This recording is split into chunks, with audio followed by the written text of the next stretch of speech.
자, 오늘은 이제 대망의 마지막 시간이 되겠네요. 우리 마지막 장식은요, 평화 통일을 위한 노력이에요. 우리가 지금까지 한국의 근현대사를 배웠는데, 가장 중요한 거, 우리의 소원은 뭐다? 그렇죠. 통일이다. 자, 요즘에는 이렇게 통일을 해야만 하나라는 필요성을 잘 모르는, 못 느끼는 우리 학생들도 있지만, 반드시 우리는 평화적으로 통일을 이루어 내어야만 또 우리 나라가 더 강한 국가가 될 수 있다고 봐야 돼요. 좀 멀리 봤을 때. 자, 그러면 일단 평화 통일을 하기 위한 노력을 보기 전에 안타까운 우리 민족의 비극적인 사건인 남북 전쟁. 자, 이 전쟁이 일어나죠? 이거 뭐라고 해요? 6월 25일 날 일어났기 때문에 6.25 전쟁이라고 하죠. 자, 그럼 일단 6.25 전쟁이 일어나게 된 어떤 배경과 과정에 대해서 하나하나 살펴볼 텐데요. 이 6.25 전쟁이 일어났던 연도도 우리가 일단 한번 짚고 넘어가면 좋을 것 같아요. 몇 년에 일어났죠? 1950년에 일어났어요. 1950년부터 딱 1년 하고 끝낸 것이 아니라 52년까지 무려 3년 동안 전쟁을 치른 거예요. 자, 그러면 이 전쟁 시작은 일단 북한이 먼저 침공한 거는 맞아요. 1950년 6월 25일. 그때 당시는 요일로 얘기할 때 일요일 날 새벽이었고요. 그 새벽 3시, 4시에 그때 북한이 기습 남침을 했죠. 보통 전쟁하려면 매너상 뭐는 해야 되겠니? 그쵸? 선전포고는 해야 되는데 아주 기습적으로 모두가 꿈나라에 있던 일요일 날 얼마나 꿀잠 자고 있었던 우리 서울 시민들은 북한군이 38선을 넘어서 내려오는 것도 까마득하게 모르고 아주 꿀잠에 빠져 있었던 거예요. 자, 그래서 38선 넘어 서울까지는 단 며칠이면 될까요? 3일이면 끝나는 거죠. 무방비였던 우리 서울은 3일 만에 북한군에 의해서 함락을 당하고 부랴부랴 우리 국민들은 서울 시민들은 한강을 넘어 피난을 가게 되죠. 근데 전쟁 났다라는 거를 이미 알고 있었던 당시 대통령이었던 이승만 대통령은 잽싸게 혼자 먼저 도망을 치고 또한 북한 인민군이 빨리 쫓아오지 못하게끔 어떠한 만행을 저지르고 갔죠? 그렇죠. 한강 대교와 한강 철교를 사정없이 폭파시켜버리는 이런 일을 저지르고 가게 돼요. 자, 이렇게 이제 전쟁이 시작됐는데, 자, 그 이후에 전쟁 과정은 우리 교과서를 좀 보고 가셔야지만 될 것 같아요. 이 교과서 204페이지 보시면 이 전쟁의 시작과 과정이 이렇게 나오는데, 자, 1950년 6월 25일 날 이렇게 전쟁이 발발했고 딱 3일 만에 북한군이 이제 서울을 점령하는 모습이에요. 그리고 나서 우리는 계속해서 피난을 가게 되고요. 북한은 계속 내려오게 되죠. 그래서 여기 지도를 한번 보시면 1950년 6월 25일 날 전쟁이 일어난 이후에 이 중국군, 이 북한군, 인민군이 저기 그 어디 대구까지 이렇게 오는 거예요. 그래서 이 유엔군, 우리나라를 도와주기 위해서 참전해 주었던 유엔군의 최후 방어선이 이렇게 낙동강 벨트라고 하죠. 이 낙동강까지는 이제 우리가 버틴 거예요. 그래서 여기 부산에 정부와 의회가 다 일로 피난을 오게 돼요. 자, 그러면 이 나머지 지역은 전부 다 인민군이 점령했다라고 볼 수 있겠죠. 이게 다 이제 인민군이 점령을 하게 되는 거예요. 자, 근데 이때 유엔군 작전 사령관이었던 메가더 장군이 이 낙동강에서부터 인민군을 치고 올라오는 것보다는 뒤통수를 좀 쳐야겠다. 뒤통수가 어디예요? 인천을 통해서 다이렉트로 서울을 다시 되찾아 와야겠다라는 작전을 내려요. 근데 이게 바로 그 유명한 뭐예요? 인천 상륙 작전이죠. 자, 이렇게 상륙하고 있는데 이 인천 상륙 작전에 북한군은 전혀 예측을 못했다고 해요. 왜 그랬을까요? 이 인천은요, 좀 상륙하기에는 어려워요. 왜 어려울까요? 여기는 갯벌이 엄청나게 많고요. 우리 갯벌 체험 가본 친구들 알 거예요. 엄청나게 넓죠. 게다가 물이 갑자기 빠져요. 정해진 시간에만 이 작전을 성공시킬 수 있는 거예요. 그러니까 위험 부담이 굉장히 크단 말이야. 그러나 이 메가더 장군은 좀 과감하게 이 작전을 단행을 했죠. 특히 인민군, 북한군은 서울이 아니라 어디 와 있니? 대구 지역에, 이 부산 요쪽에 여기까지 점령하기 위해서 여기 다 집결해 있기 때문에 미처 방어를 못했고 이것이 결국 맞아떨어지면서 인천 작전은 대성공을 하고 9월 28일 날 9월 28일은 우리가 서울을 북한군한테 빼앗긴 지 정확하게 몇 달 후라고 보면 돼요. 우리 아까 6월 25일 날 전쟁 일어난 지 3일 만에 6월 28일 날 서울을 빼앗긴 이래로 9월 28일 3개월 만에 우리가 서울을 되찾게 된 거예요. 가장 그 이유, 결정적 계기는 인천 상륙 작전의 성공이었다. 자, 그러면 서울을 되찾았어. 그럼 전쟁은 끝내야만 되는데 이 유엔군은 결단을 해요. 아니, 우리를 쳐들어온 저 북한 그냥 내비둘 수 없다. 우리도 쳐들어 가자 이렇게 된 거예요. 그래서 국군이 10월 1일 날, 자, 9월 28일 날 서울을 되찾은 걸로 끝내지 않고 10월 1일 날 우리도 38선을 넘어서 북한으로 계속해서 진군을 하는 거예요. 북한 쪽으로 계속 올라가는 거예요. 그래서 10월 1일 날이 유엔군, 우리 국군이 38선을 넘은 날이기 때문에 이 날을 기념해서 지금 무슨 날로 정할까요? 그렇죠. 국군의 날이에요. 자, 그래서 쭉쭉쭉 올라가다가 그냥 그동안 구경만 했던 중국이 위기의식을 느낀 거예요. 그래서 1950년 10월에 중국군이 개입을 하게 되는 거죠. 중국군은 일단 대량 내가 보자 엄청난 무기보다는 그냥 사람이 무기예요. 인해 전술이라고 하죠. 사람이 바다처럼 밀려오는 거예요. 뭐 무기도 없어. 막 총도 부족해. 사람은 남아돌아. 그래서 뭐 총 대신에 막 깽가리도 치고 막 소리 지르고 이러고 막 어마어마한 인파가 이 중국군이 몰려오니까 이 유엔군도 우리 국군도 안 되겠다. 일단 튀자. 일단 철수! 이렇게 되는 거예요. 그래서 이 백두산이 어디 있니? 이쯤에 있겠죠. 이 백두산에 태극기를 꽂으려고 하는 순간 중국군이 들어오면서 다시 우리는 후퇴를 하게 되는데 여기 흥남 지역 보세요. 흥남. 여기 보면 흥남 철수라고 있죠. 자, 여기 이 흥남 지역에서 이 미국 함대가 이제 무기를 싣고 철수를 하는데 이때 이 지역의 북한 주민들이 우리도 좀 데려가 달라고. 우리 여기 남으면 저 북한군과 중국군이 우리 다 총살, 다 학살할 거라고.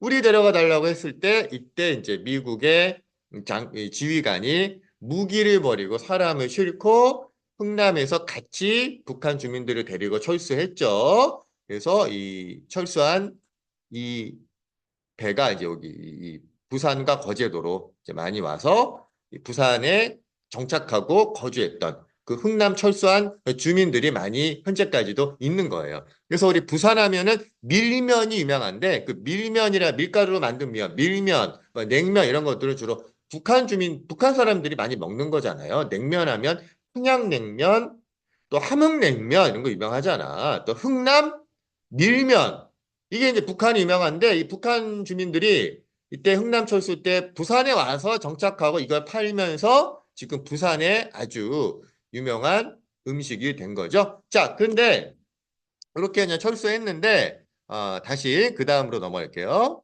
음, 철수해 흥남 철수했고요. 어, 다음 페이지. 다음 페이지가 아니라 그 전 페이지네요. 자, 철수해서 1953년. 자, 요때 다시 서울을 뺐고 빼앗고 이런 일이 계속 반복되다가 1953년 7월 27일 날 정전협정에 조인을 하게 돼요. 정전이라는 거는 잠시 전쟁을 정지한다라는 거예요. 그러니까 종전은 아니라는 거예요. 안타깝게도 잠깐 정지하는 거지 끝낸 건 아니야. 그래서 아직도 우리가 전쟁이 안 끝났다고 봐야 돼요. 이 정전협정도 유엔군과 중국, 북한군 대표가 모여서 서명하였다. 안타깝게도 우리나라를 대표했던 당시 대통령 이승만 대통령은 여기에 끼지도 못하네요. 자, 이렇게 결국 이제 6.25 전쟁이 정전협정으로 이제 마무리가 됐고, 이 전쟁을 치른 북한과 남한은 전쟁 중이기 때문에 계속 서로 간에 긴장 상태가 이어져 오고 서로를 이제는 왼수로 절대 용서할 수 없는 그러한 적국으로 여기다 보니 두 나라 간의 관계가 좋을 리가 없겠죠.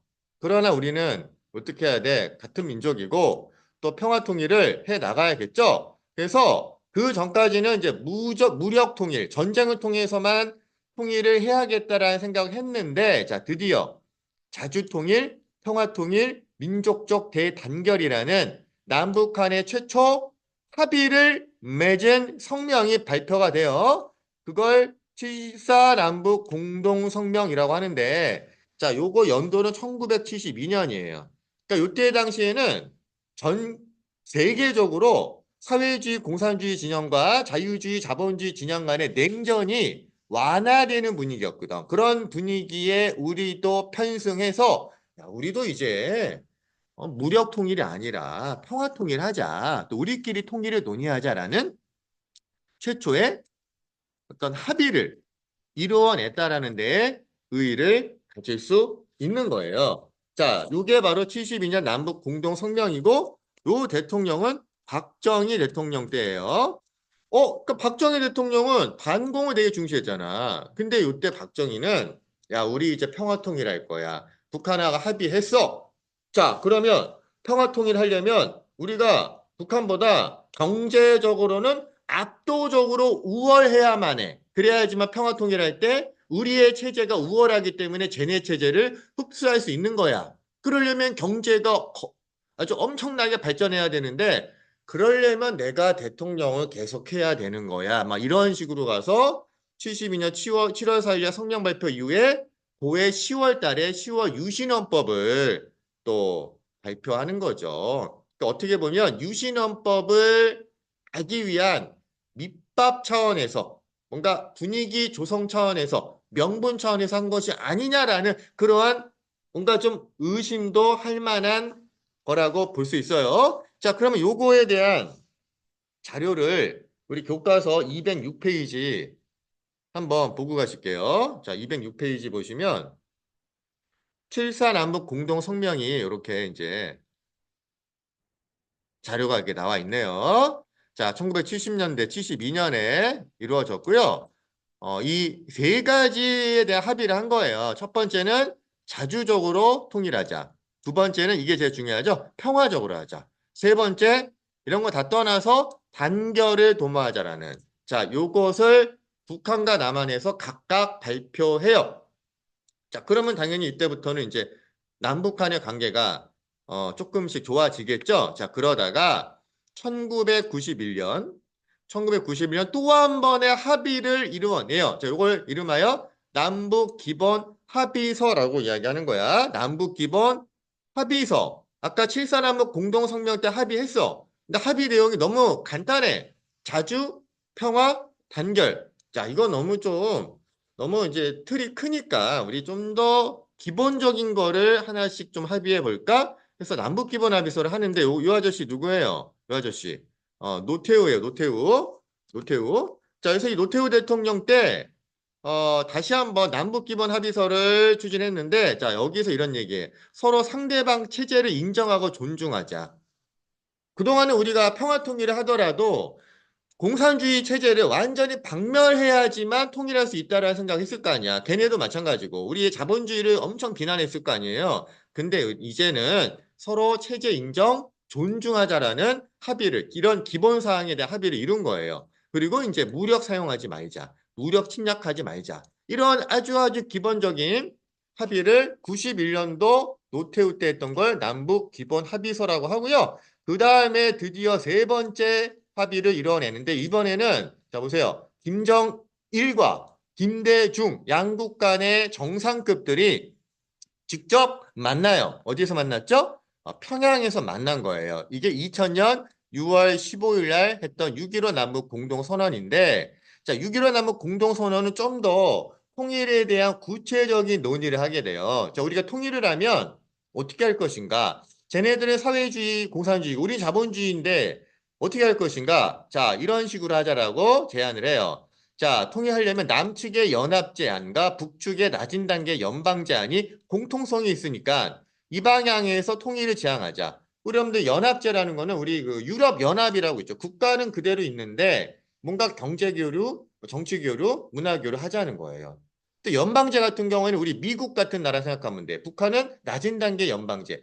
유나이티드 스테이트 아메리카, USA잖아요, 미국이. 우리도 북한과 남한의 어떤 각 지역의 법률은 그대로 가되 하나의 정부를 만들자. 뭐 이런 게 이제 북한의 낮은 단계 연방제예요. 어쨌거나 이 내용이 좀 자세하고 좀 어렵지만 북한과 남한의 연합제 연방제안이 좀 공통점이 있으니 이 공통점을 인정하고 이 방향에서 통일을 지향해 나가자라는 거를 누가 했다? 김대중, 김정일 두 정상급들이 했다. 이게 2000년 6.15 선언이에요. 자, 그러다가 2018년으로 가면 자, 문재인 대통령이 나오네요. 김정은과 또 손을 맞잡고 한반도 평화와 번영 통일을 위한 판문점에서 이렇게 또 선언을 했네요. 자, 뭐 이렇게 서로 간에 이제 또 여러 가지 구체적인 협의들이 이루어졌다라는 거. 자, 요 내용 다시 한번 우리 학습지 나와 있으니까 보고 마무리하자. 자, 7.4남북 공동성명 박정희 때 했던 것, 72년 했던 것이 아까 방금 남북 기본 합의서, 요거 남북 기본 합의서 요거 언제 했다고요? 91년 누구 때 한 거야? 노태우 때. 서로 체제 인정하자, 무력 사용하지 말자, 그리고 화해, 그리고 하자, 불가침하자, 이러한 기본 합의서를 노태우 정부 때 했고요. 그리고 6.15 남북 공동선언 첫 정상회담이에요. 물론 그 이후에 노무현 대통령, 문재인 대통령도 정상회담 했지만 첫 번째 정상회담의 시발점은 바로 김대중 대통령 때에 2000년 6.15, 요거 2000년 날짜만 기억하지 말고 연도도 알아두면 좋겠죠. 드디어 2000년에 6월 15일 날 김대중 대통령이 평양에 가서 김정일 당시 그 위원장을 만나서 정상회담을 하면서 통일에 대한 구체적인 방안을 논의했고요. 그리고 뭐 그 이후에 남북 단일 선수단 올림픽에 참가해서 스포츠 교류도 하고요. 또 개성에다가 우리 기업들이 공장을 짓고 북한의 노동자들을 고용해서 물건을 만들 수 있는 이런 개성공단을 통한 경제협력 등등이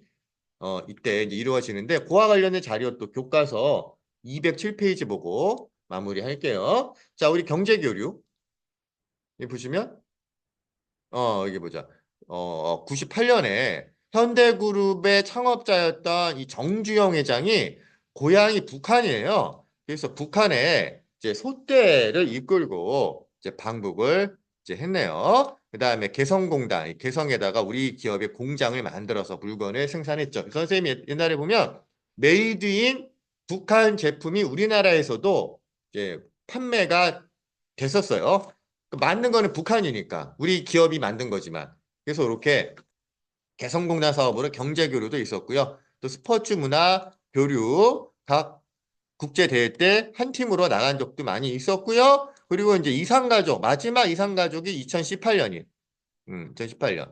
자, 북한 금강산에다가 이산가족 면에서 만들려서 단체 상봉했는데 정말 남북한으로 6.25 전쟁 때 서로 떨어져 가지고 지금 생사를 모르는 이산가족이 무지하게 많아요. 지금 이제 이렇게 많은 사람들이 2018년에 만났는데 시간이 가면 갈수록 이산가족은 더욱더 만나기 어렵죠. 왜 어려워요? 돌아가시잖아요. 그래서 빨리 이분들이 뭐 이념을 떠나서 가족끼리는 뭐 이념이 없잖아요. 이렇게 만남을 계속 유지해 나갈 수 있었으면 좋겠는데, 자, 지금 분위기는 또 남북한의 분위기가 썩 좋지는 않죠. 이산가족분들 입장에서는 상당히 좀 마음이 아플 것 같아요. 자, 그럼 여러분들 통일 그럼 어떻게 해야 되나?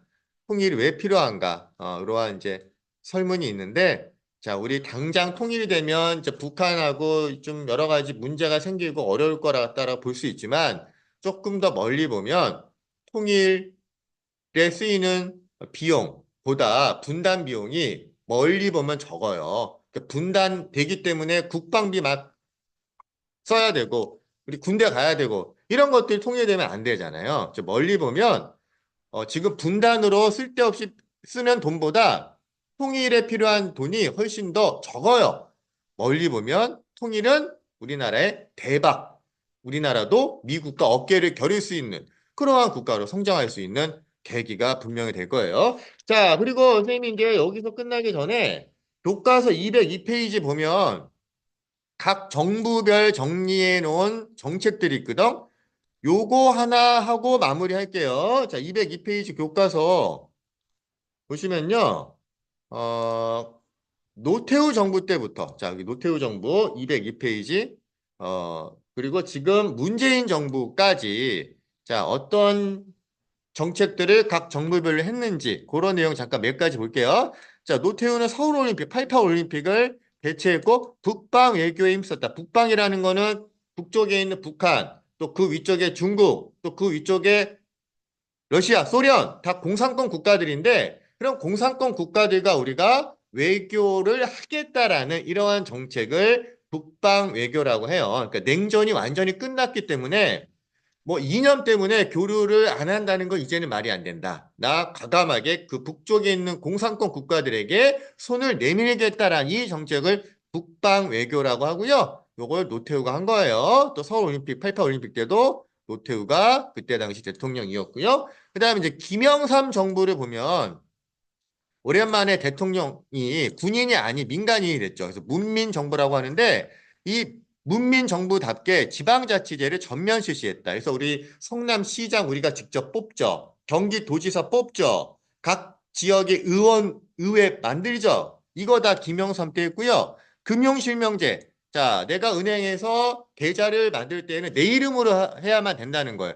당연한 것 같지만 그 전까지는 뭐 내 친구 이름으로도 은행 계좌를 만들 수 있다는 얘기죠. 그러면 이 친구 이름으로 만든 계좌는 주로 어떤 돈을 그 돈에 넣겠니?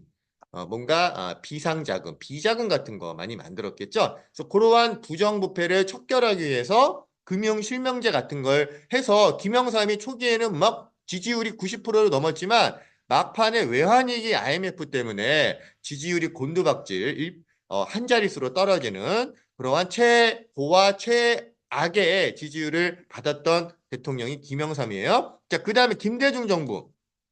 처음으로 야당 후보가 여당 후보를 이겨서 대통령이 된 평화적으로 정권을 이양받은 정부가 김대중 정부인데 일단 국제통화기금 IMF로부터 받았던 차입금을 다 갚고요. 특히 중요한 거 대북 화해 협력 정책 요거를 뭐라고 하냐면 햇볕 정책이라고 이야기해요. 아까 우리 노태우는 북방 정책이라고 한다면 김대중은 북쪽에게 따뜻한 햇볕을 비춰주자. 그래서 북한을 높게 해서 북한과 이제 아주 원활하게 교류하자. 뭐 이런 거 해가지고 노벨 평화상까지 받았던 대통령. 자, 그 다음에 이제 노무현 정부는 민주주의 특히 요거를 강조했죠. 대통령의 권위를 내가 내려놓겠다. 뭐 이런 그러니까 정치와 경제인들 간의 유착 이런 단절 같은 거 권위주의 청산 위에 노력했고 이명박 정부는 이제 뭐 4대강 사업 같은 거 이런 거 했죠. 박근혜 정부, 문재인 정부는 그냥 시간 관계상 그냥 마무리할게요. 자, 그래서 여러분들 이렇게 근현대사의 내용 쭉 봤는데요. 우리 대한민국의 근현대사는 정말 민주주의가 이렇게 눈부시게 발전했고 또 경제가 발전했다라는 거. 두 마리 토끼를 다 잡은 나라는 전 세계적으로 우리 대한민국밖에 없다라는 자부심을 가져도 될 것 같고요. 특히 여러분들도 이제 앞으로 우리가 우리 국가의 과제, 평화통일, 또 민주주의의 더 큰 성숙, 그다음에 경제 발전 이런 것들을 여러분들이 이제 미래의 주역으로서 역사 배웠기 때문에 앞장서 나갈 거를 기대하면서 마무리할게요.